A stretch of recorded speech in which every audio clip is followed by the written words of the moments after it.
My name is Jeffrey Price. I'm the CEO of Plan Logistics Solutions. PLAN is an acronym for Performance Logistics Action Network. Performance is who we are, and that's defined as the act of execution. It's one thing to say you're going to do something, but the execution is the follow through. Logistics, we simplify the complex process of taking a person, place, thing, or idea and getting it from point A to point B at the right place, for the right price, and at the right time. Action is what we take. We refuse to procrastinate. We jump on opportunities as soon as they're presented, and network is what we bring. We're not an asset-based company, but what we do bring is our time, our talent, and our treasure to improve your company, and we hope to work with you soon.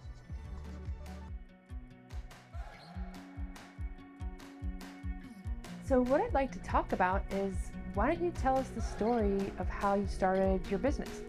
Yeah, absolutely. So the name of my business is Plan Logistics Solutions, and PLAN is an acronym for Performance Logistics Action Network.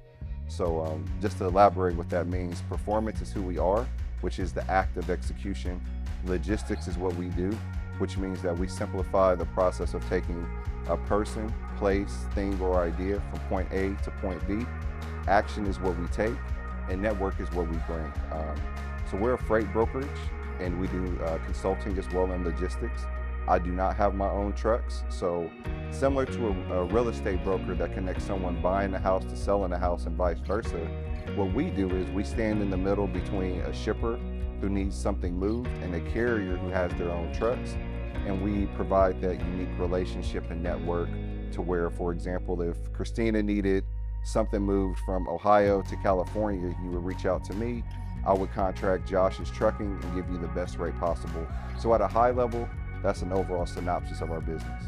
Okay, so you kind of bring people together. Yes. Okay. I'm a connector. I bring can people tell, together. yeah. Okay, so how did you get started in this business? So my background in transportation goes way, way, way back. So back in 2012 is really when I got started. I was going through college, and I realized that the major that I majored in was not going to make any money. No offense to communication majors that may be watching, but straight out of college, a communications degree was not going to pay for some of the things that I already had going in life. By the time I was in my mid-20s, I already had 2 children I was trying to raise and still figuring stuff out being in my mid-20s. So I made the decision to join the Army, to join the military. My family's always been in the military off and on. My grandfather was a Vietnam vet, met my grandmother while he was stationed in Panama for jungle training. So it's been part of our family lineage to give back by at least joining the military at some point. So I said, you know what, let me just go ahead and bite the bullet, jump in the family business of serving our country. And when I enrolled into the military, the job that I had was a transportation management coordinator.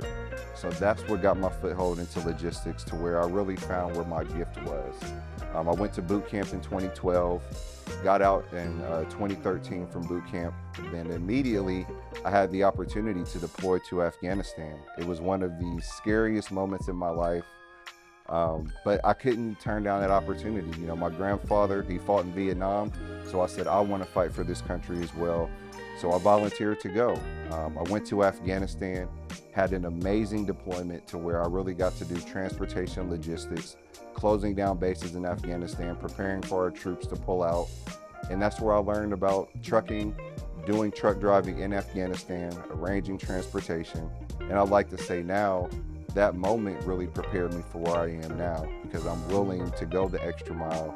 Because to me, I understand if I miss a shipment or something gets delayed, that could cost somebody's life. You know, production can get shut down. I mean, right now, eggs are like $6 a dozen because of supply chain issues and transportation costs. And if we can't successfully arrange for those costs to be allocated, you know, cheaper, it's going to be passed along to the consumer. So this is the way I can utilize my gift just to give back and serve. So long story short, that's how I got into the industry. What made you decide to be an entrepreneur? Wow, so my journey for entrepreneurship was really unique. So when I came back from Afghanistan, I had great marks there, scored 100% on the Army Transportation School, where I learned about logistics, and I was like, you know what? This is what I want to do for the rest of my life. I know I have this background in communication, but this is my sweet spot. Like, I didn't have to try super hard in this field. I realized that it was a gift that just came supernatural instead of versus natural. I feel like we all have gifts in life that God's given us, but it's up to us to steward it and utilize it. And it comes in seed form. So as we grow and go through experiences, it starts to bloom and bear fruit. So entrepreneurship came when I came back from Afghanistan. It was 2014. I got a job at a mega brokerage. So this company had thousands of brokers, but some of their business practices didn't align with my heart. Kind of in the example I made about, with you being the shipper and then Josh's trucking in that example. Well, let's just say that I find Jeff's trucking that'll do it $100 cheaper than Josh's trucking, then it would kind of be putting me in a situation to tell Josh, hey, the load got canceled, we don't need you anymore, and then I give it to the cheaper guy. Then they're just undercutting each other to bring costs down. And to me, for that independent truck driver, that's just not the way to conduct business. So I was there for 6 months. I learned a lot of good things to do, learned some things not to do, but it planted the seed that I always wanted to go back and start a freight brokerage from the ground up, founded on the core principles that I learned from my faith, learned from my family and my time in the military, which is the acronym of leadership, which is loyalty, duty, respect, selfless service, honesty, integrity, and personal courage. I feel like if I could utilize those military values on the civilian sector, then we could really help our country and just provide excellent service to everyone involved. Yeah. So it sounds like you found entrepreneurship was the way to best serve people. Yes. Okay. Yes. I say I'm a horrible salesman, even though sales is part of the business as an entrepreneur, but I'm an excellent serviceman. Mm-hmm. I'm not salesy at all, but I'm very servicey. Yeah. What advice would you have for someone that's thinking about becoming an entrepreneur? What I would say to someone thinking about becoming an entrepreneur is don't be scared to take that leap of faith and to always go with what you have. So in my personal testimony, after I came back from that mega freight broker, I ended up getting a job at Honda doing global supply chain. So there I was in charge of export. So anything made in the United States, I was responsible for getting them shipped to the factories overseas. Honda's a wonderful company. They sent me to India, all around the world to see supply chain and see the impact that those car parts made here were giving jobs to people all across the globe. Well, in 2020, when COVID hit, I was faced with a decision of that's when I started the company. And when my job found out, I told them like, hey, I'm starting this business. And they gave me an ultimatum. Either you can shut down the business or resign, because there was a conflict of interest there with where I was going in my career and things of that nature. So to kind of circle back to your initial question, that step of faith, sometimes you don't know what it looks like. It can be very risky. I know when we first met, you told me about your step of faith as well, to kind of like how you got pushed off the porch. But fast forward 3 years from now, we've done over close to 2 million in sales in only 3 years.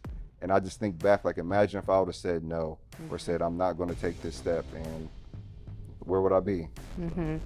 So would you advise anyone who's kind of on the fence to take the leap? I would, and I would say use what you have. When I started my company, I had a 500 credit score. I didn't have the capital to start my business. All I had was a plan.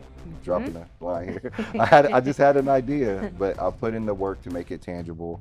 I wrote a solid business plan with help from writers and things of that nature, and I just kept going. When I was trying to present my business plan to investors, I kept getting rejected. I went through 6 months of everybody slamming doors in my face, and not because they didn't think I could do it, because they saw the military awards and credentials. They just felt that starting a business from the ground up, they didn't want to invest their own capital. So for me, I had to use what I had. We took out a $100,000 home equity line of credit. When I left my job, I liquidated my whole 401k to pour into the business. So when we think about what we don't have, I try to tell entrepreneurs, think about what you do have. I did have equity in my home to start the business. I did have a 401k I could pull from. So really, I did have $175,000 to start the business, but do I really have belief and faith in myself to utilize my own funds? So most entrepreneurs, they get to that point to where you really got to draw a line in the sand and say, am I really passionate about this, and do I really want to do it? Because I say this all the time, people invest in people. And if you're not willing to invest in yourself first, you can't expect for somebody else to do it either. So it's kind of like taking that leap of faith and investment in your own self. Yes. Knowing that you can serve others with what you've Yes. got. Yeah, Yes. I think that pretty much sums up entrepreneurship, right? Yeah, and what we talked about when we first met about just the mentality of having the mentality of, I have a gift, I have a service to provide that I feel like if I don't give this gift out, then I'm not fulfilling my purpose or my call in life. And what we talked about as far as finding your purpose and knowing your why, I can clearly look back at my life and say, I went to Afghanistan for this, I worked in this call center, I had this job at Honda to lead me into the position of where I am now. And I'm sure you had some of those little stepping stones to let you know that you're on the right path too. Oh yeah, I think it's definitely a more spiritual path. So what is your vision for the future for your business? So my vision, our mission statement is that we want to create meaningful relationships. Since we're a shipping company, ships with a capital SHIPS, but we want to make it a tangible relationship. I like to say when I'm meeting with customers and they're meeting with me, I want to make sure that our needs align, our wants, our desires, and our values. So my vision is that there's a lot of animosity in our industry. The great thing about trucking and transportation is there's no barriers to entry. It doesn't matter your education, it doesn't matter your background, it doesn't matter where you came from. If you can get a CDL and you have capital, you can become a truck driver. So there's a lot of opportunity there, but also you meet a lot of different people from different cultures, different backgrounds, and sometimes they just don't mesh well together.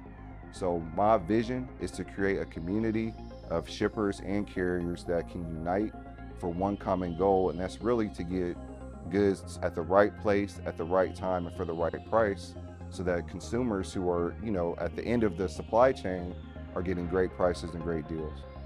Because we know how important the supply chain is. Yeah. We all know about that. Yeah. So what steps are you taking to reach this ultimate vision? So some of the steps that I've taken are, we pay people fast. One of the things that comes along in our industry, and even with anyone as an entrepreneur, is sometimes you just don't get paid. I've talked to many entrepreneurs that say, I did this job in January, it's March, and I still haven't gotten paid. And that's some of the risk of entrepreneurship.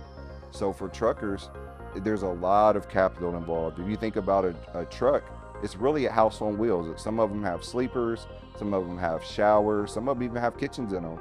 So to have that operating cost and somebody doesn't pay you or doesn't pay you within 60 days, in a horrible situation, which happens a lot, people go out of business overnight because people don't pay their bills. So for me, it comes down to who's going to make that sacrifice. And for us being the middleman in the transaction, we make the sacrifice. So for example, I might have a customer that says, you know what, Jeff, I can't pay you until 60 days because on my end, that's when I get paid.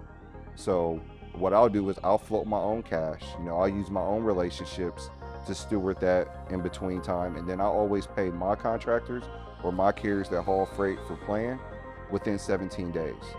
So the fact that they don't have to wait 30, 45 days and they can get paid within under 3 weeks without me taking any discounts or anything from them, that's my vision. Because if you pay people faster, there's more money circulating in the economy, there's more money for them to do what they need to do to keep their business thriving and growing, and overall it's a win for everybody. So what do you do to network for your business? So for me, I'm actually an introvert. I'm forcing myself to put myself out there, and kind of what we talked about entrepreneurship is somebody has to be the one to go out and kiss the babies and shake the hands. And if you are an entrepreneur, you have to force yourself out of your comfort zone. There's like an old saying that says you have to be comfortable in the uncomfortable. And that's really what entrepreneurship is, a really good baseline as far as the marketing goes. So for me, I do all of my social media, social selling. I do everything on LinkedIn, mainly because that platform is designed for business to business, and that's what I'm in. I'm trying to build relationships with the Walmarts, the Krogers, companies like that. So that's where I'm looking to be.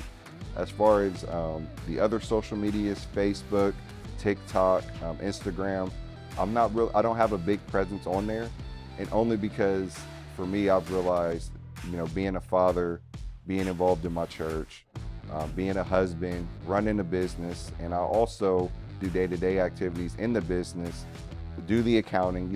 As an entrepreneur from the ground up, you're going to wear a lot of hats, and I realize that if I say yes to something, I'm saying no to something else, and that yes and no are simultaneously happening to what we agree to do.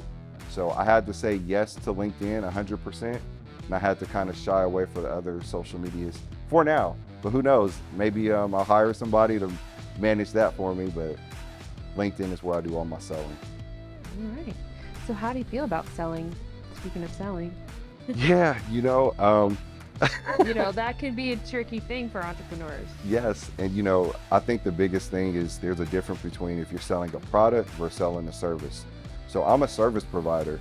So for me, that's how I get clients, is I let them know the same way I fought through hell to get shipments in Afghanistan is the same way I'll do it for you here.